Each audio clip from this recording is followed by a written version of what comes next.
always much to talk about. Let's get to our panel. John Sitilides is a geopolitical strategist and consultant to the US State Department. Joining us from Brussels is Burton. He's a visiting fellow at the London School of Economics Middle East Center. Barbara Slavin is the director of the Atlantic Council's Future of Iran Initiative. And also with us from Brussels is Adnan Tabatabai. He's an Iran analyst and the CEO of CARPO, a Middle East policy center. Thanks to all of you for joining us. Adnan, let me start with you. We've been hearing a lot of words being exchanged between Iran and the United States over the past few weeks. US officials are now telling us that the United States has deterred Iran from threatening actions against the United States. President Trump has been speaking about this as well. Let's listen to part of what he had to say. With Iran, we'll see what happens, but they've been very hostile. They've truly been the #1 provocateur of terror. We have no indication that anything's happened or will happen, but if it does, it will be met, obviously, with great force. We'll have no choice.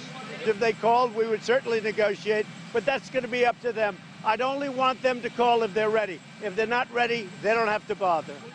So, Adnan, let's clarify a few things here. Firstly, what are the threats that Iran has made against the United States that President Trump is talking about? Probably President Trump is referring to Iran's statements that it would retaliate if any form of action is undertaken against Iran in the region. At the same time, I guess it has also to do with the sanctions regime imposed on Iran that makes life very difficult, not only for the state of the Islamic Republic, but also for the people, and that Iran feels it has to respond, and possibly those responses could be on the ground in the region, and possibly what President Trump is referring to. Right, but those would be retaliations. That would not be Iran taking action against the United States in the first instance. I wouldn't see that, no. Okay, John, the United States has not divulged the intelligence it claims it has on an imminent Iranian threat. This is how the Iranian Foreign Minister, Javad Zarif, responded to President Trump's suggestion that Iran calls him. We are not willing to talk to people who have broken their promises, because we talk to people. We did not believe that our nuclear program, our nuclear energy program, required us to provide any concessions or provide any confidence-building measures. But we engaged, we acted in good faith, we negotiated, we reached a deal. What the United States is saying is that we make a deal, whatever we can get you in the negotiations through the deal is fine, whatever we cannot get you, we'll come back to try to get you. This is not the way serious countries deal with each other. John, does the Iranian foreign minister have a point there? The United States did walk away from the deal. The Trump administration declared that it would no longer abide by the JCPOA based on what candidate Trump had been stating for 2 years he would do, and what probably any Republican would have done if another Republican had won the presidency. My own sense is that the Iranian government, entering into that agreement in 2015, believed that Hillary Clinton was going to be the next president of the United States, and that they had a long-term approach to this agreement with the United States and with the other major powers. So that strategy has been completely upended, and I don't know that Iran has been able to fully comprehend that there's not only a different government in Washington, D.C., but a completely different style of dealing with Iran and any other country that the Trump administration considers to be a rogue regime. But North Korea and Iran are at the top of that heap right now, and Iran is getting the Trump treatment the way that Kim Jong-un and North Korea did in early 2017. Right. John, that is despite the fact that Iran, by all accounts, including those we are getting from UN inspectors, has been abiding by the terms of the deal. It has been abiding by the terms of the deal to the extent that the deal allowed for Iran to declare sites where nuclear development was taking place, but those sites that were being alleged to have been used for those purposes were not open to UN inspectors. The Trump administration believes that the fact that the deal itself excluded any considerations for Iran's ballistic missile technology development and for Iran's ongoing state sponsorship of terrorism made the deal itself faulty. So even if there were all of these technical criteria with which Iran may have been adhering, these other strategic problems, these strategic gaps in the JCPOA rendered it relatively worthless in the president's eyes. Can I just beg to differ? I'm not sure that another Republican would have walked out of the agreement. I think it's entirely possible that they would have tried to perhaps negotiate a follow-on deal or other understandings, as the Trump administration began to do. But the way in which the Trump administration left the agreement has caused a tremendous rift with Europe, with other countries. It has weakened the United States, weakened U.S. leverage over Iran. So I think this has been a very mistaken path. In terms of the so-called threats in the region, yeah, they're real, but we have to look at the reason behind them. The United States has imposed a total embargo on Iran's export of oil. And Iran's response is to show that, yes, we can inflict pain, we can cause the price of oil to go up. And there have been attacks, as we know, on tankers in the Persian Gulf, on some Saudi facilities, oil facilities. And this is Iran's way of showing that they have an ability also to counter American aggression, namely the economic aggression of the Trump administration. But Barbara, looking at the broader picture here, is there a risk here that what the United States has done could become the new normal, that future presidents don't have to abide by what their predecessors have done? I hope not. I think this has done tremendous damage to United States standing in the world. This agreement was blessed by the UN Security Council. There are other agreements that the Trump administration has walked away from as well, and I think that's quite unfortunate. I would hope a future administration would be able to get bipartisan support for a policy toward Iran, and that perhaps we could have legislation, not necessarily a treaty, but legislation that would get rid of certain sanctions against Iran in return for concrete actions by the Iranians. Maybe that's the future of the JCPOA going forward after 2021. Guy, in the past, many of the United States allies in Europe have marched almost in lockstep with the United States on foreign policy issues, like issues in the Middle East. But this is what the New York Times reported a few days ago. It said that with strong memories of the last catastrophic war in Iraq, Europeans are united in opposing what many consider the United States' efforts to provoke Iran into a shooting war. So is it fair to say, Guy, that Europeans at this stage are going to have nothing to do with President Trump's position on Iran? Well, it seems that the Europeans, on the one hand, want to maintain the deal. On the other hand, it's not quite clear exactly what they're doing to actually make that happen, that a reality. One of the things that they've tried to put into place after the United States left, the threat of sanctions meant that the Europeans had to look and try and create a special purpose vehicle to enable financial payments to be made to Iran. But that took until January for that to actually sort of reach the European Council. And even then, within the Council, there was disputes and differences amongst the member states. And as far as I understand it, it's still not fully operational. John? I don't have any sense, at least here in Washington, D.C., I don't know what our European allies and counterparts may be thinking, that the Trump administration is trying to provoke Iran into a war. Remember, first of all, that, again, candidate Trump, and I take his pledges seriously, even if people disagree with his policies, and he made very clear that he considered the wars in the Middle East, quote-unquote, stupid wars. I don't think he has any interest in another war in the Middle East, one that would be far more deleterious to the U.S. military and to our allies than anything that took place in Iraq or Afghanistan, if in an unprovoked fashion. What I think they are pursuing is a very robust, very muscular strategy of deterrence through containment, and they've made very clear, if Iran does attack U.S. interests, or attacks the U.S. military in any way, there will be an overwhelming response. So I think they're looking to make sure that the Iranians understand that retaliation will be massive and overwhelming, but it's retaliation. It's not a first strike, and they're not looking to start another war, especially a year and a half before the presidential election next year. Adnan, I just want to get back to a point that Barbara made earlier on. Would the Iranians, if this deal had not been withdrawn, would the Iranians have been open to further negotiations with the United States to basically improve on the agreement that was already signed? For that to happen, the actual deal would have needed to actually work properly. Iran has made clear, from the person of the supreme leader up to the president and to others, that if the JCPOA is in fact a successful model of diplomacy, not only with the US but in a multilateral setting, Iran would be open to future talks about other issues. And I would also disagree with the notion that the Iranian banked on a democratic candidate being re-elected. I think what the Iranians actually thought was that any president, regardless of the party, would actually abide by something which is backed, as Barbara mentioned, by the UN Security Council. So I, in fact, believe that the Iranians would really try and see whether this deal, as it stands, works, and if it doesn't, there won't be negotiations about future deals, at least not in the short term. And Adnan, now we have a situation where this deal seems to be going in reverse. There are reports, Associated Press for one in the United States has been reporting that Iran has increased its uranium enrichment capacity and could soon exceed the stockpile limitations that was set out by the JCPOA, which is the Joint Comprehensive Plan of Action, which we call the nuclear deal. What are we to make of that?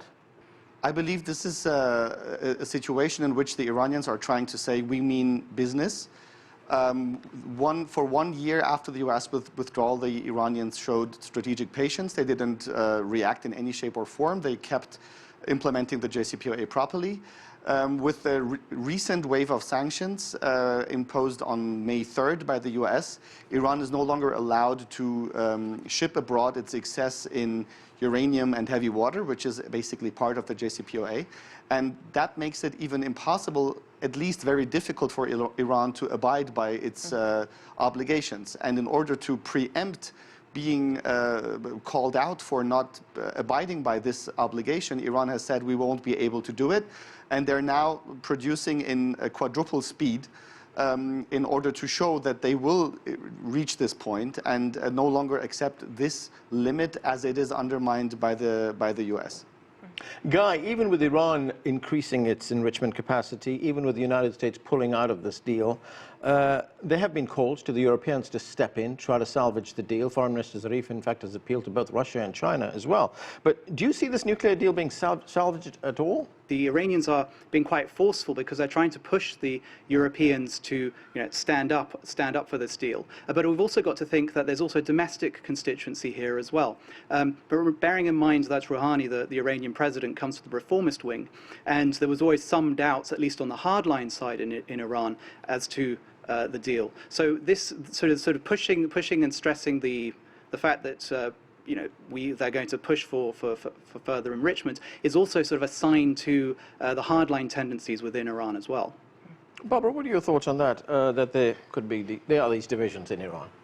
No, there are divisions, although I would say the divisions are less than what we've seen in the past. I think this kind of pressure tends to make even a fractious political system like Iran's become more unified. And you've heard Rouhani, I wouldn't call him a reformist. He comes from a kind of pragmatic wing in Iran, identified with the late President Rafsanjani.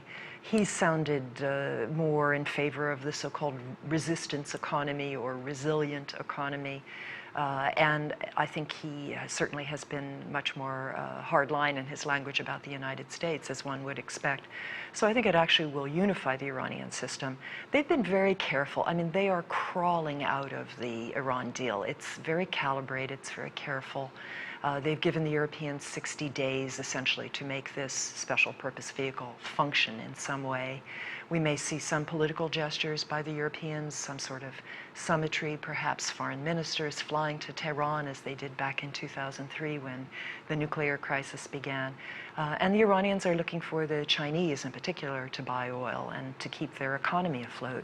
I think if that happens, they may breach some of the limits on low enriched uranium, but they won't do anything really provocative like enriching to higher levels. Enriching at 20% again, which gets you close to the path to a bomb. Their basic strategy is to try to survive until our 2020 elections and hope that either a new president will come in or that President Trump might change his personnel and also his approach in the second term, which has been known to happen. It happened under George W. Bush, and it could happen under Trump. Talking about change in personnel, John, how much of a difference is there between President Trump's view on how to deal with Iran and his two top aides on foreign policy, John Bolton and Mike Pompeo, John Bolton being the National Security Advisor and Pompeo being the Secretary of State? Well, we know for the record that as it pertains to John Bolton, they have very different personal perspectives, right? John Bolton was quite open, especially in a famous New York Times editorial or op-ed, where he called on bombing Iran to prevent Iran from obtaining nuclear weapons. But when Bolton was appointed NSC advisor, he made very clear that he's serving the president. And so his opinions are his, and he's carrying out the president's decisions. He also talked not so long ago about regime change in Iran. President is not talking about regime change, and you're not hearing much about this from the officials in the White House or the State Department. But here's the thing. I think the larger Trump strategy is to simply keep Iran and its potential allies completely off balance. It has been a very inconsistent message. There has been talk about the official end to Iran in a Trump tweet just several days ago if Iran provokes the United States. On the other hand, the president hopes that there's no war with Iran. On the other hand, if the Supreme Leader is willing to meet with President Trump, they'll do a fantastic deal just the way President Trump would like to do with Kim Jong-un. The Iranians can't figure out any messaging from Washington, D.C. in any consistent manner, and I think that's very deliberate. Adnan, how badly are these US-led sanctions hitting Iran? You know, we heard not so long ago from Foreign Minister Zarif, who said that when it comes to sanctions, Iran has a PhD in sanctions busting. He also said this recently. Let's watch this. The United States is engaging in economic warfare against Iran. It has to stop. Economic war means targeting Iranian people. That has to stop. The United States does not have the legal position, does not have the moral position, does not have the political position, does not have the international position to impose economic war on Iran. Iran is not interested in escalation. We have said very clearly that we will not be the party to begin escalation, but we will defend ourselves. Now, having all these military assets in a small waterway is in and of itself prone to accident, particularly when you have people who are interested in accidents. So extreme prudence is required, and we believe that the United States is playing a very, very dangerous game. So Adnan, listening to the foreign minister there, on the one hand, it's, he talks about having a PhD in sanctions busting, but when we listen to what he's saying there, it seems that Iran is feeling the pressure. Well, of course, such a sanctions regime has its impact. We have to mention, and this is openly and very vividly discussed in Iran, that the Iranian economy has its homemade problems, from mismanagement to corruption, patronage, etc. That is basically something that is openly discussed up to the highest levels of the state. But obviously, a sanctions regime like the one that the U.S. is now imposing exacerbates the hardship that the homemade economic problems are causing for the Iranian people. And let's be clear about the fact that a sanctioned country is in fact unable to do healthy economic process in any shape or form. The private sector is more than ever dependent on state channels to do any form of international, or be it transport or transaction. So you actually raise the dependency of the Iranian people, you cripple the private sector, while the state obviously has its own channels to circumvent sanctions. And let's not forget that the 2 years in which we were hopeful about the JCPOA working were actually an exception in now 40 years of the Islamic Republic, in which this political system, for a host of reasons, had to withstand US pressure. And that is what Foreign Minister Zarif refers to when he says a PhD in sanctions circumvention. So there will be a way to survive, I guess, because the Iranian system is used to that. But that doesn't mean proper economic growth and sustainable development, unfortunately. John? I think Iran's leaders really need to have seriously rethink the way they have structured their governance model over the last 40 years. Iran remains completely dependent, essentially, on oil exports to sustain its economy. And in the meantime, they have killed about 600 American soldiers in Iraq through the Iranian Revolutionary Guard Corps. They attempted to assassinate the Saudi ambassador in Washington, D.C. The Europeans uncovered a Parisian assassination plot, a terrorist plot, just last year. Why would you engage in all of these kinds of actual warfare activities, to use the Iranian foreign minister's terms, when you're completely dependent on oil exports to sustain your people and your society? And economic warfare, I think, is a misnomer. The United States is using maximum leverage, not forcing anybody to do anything except to choose. Would you like to do business with the United States, or would you like to do business with the American implacable foe in the Middle East? You decide. It's up to you. Barbara? First of all, the Iranian economy does rely to some extent on oil, but it's become actually much more independent of oil. I think it's about 40% of the economy at this point. Iran is a large country. It has agriculture. It has light manufacturing. And the result of sanctions is actually to force the Iranians to become more independent, more self-reliant. So I rather disagree with that. No one can defend Iran's support for terrorism. I think these are very counterproductive and illegal actions by the Iranian government. But if you look at Iran's influence in the region, most of that comes from American mistakes, some would even say crimes, namely the invasion of Iraq in 2003, which overturned Saddam Hussein and opened the country to Iranian influence, put a Shia government in power. If you look at Lebanon, an Israeli invasion in 1982 led to the formation of Hezbollah, which we now call a terrorist group.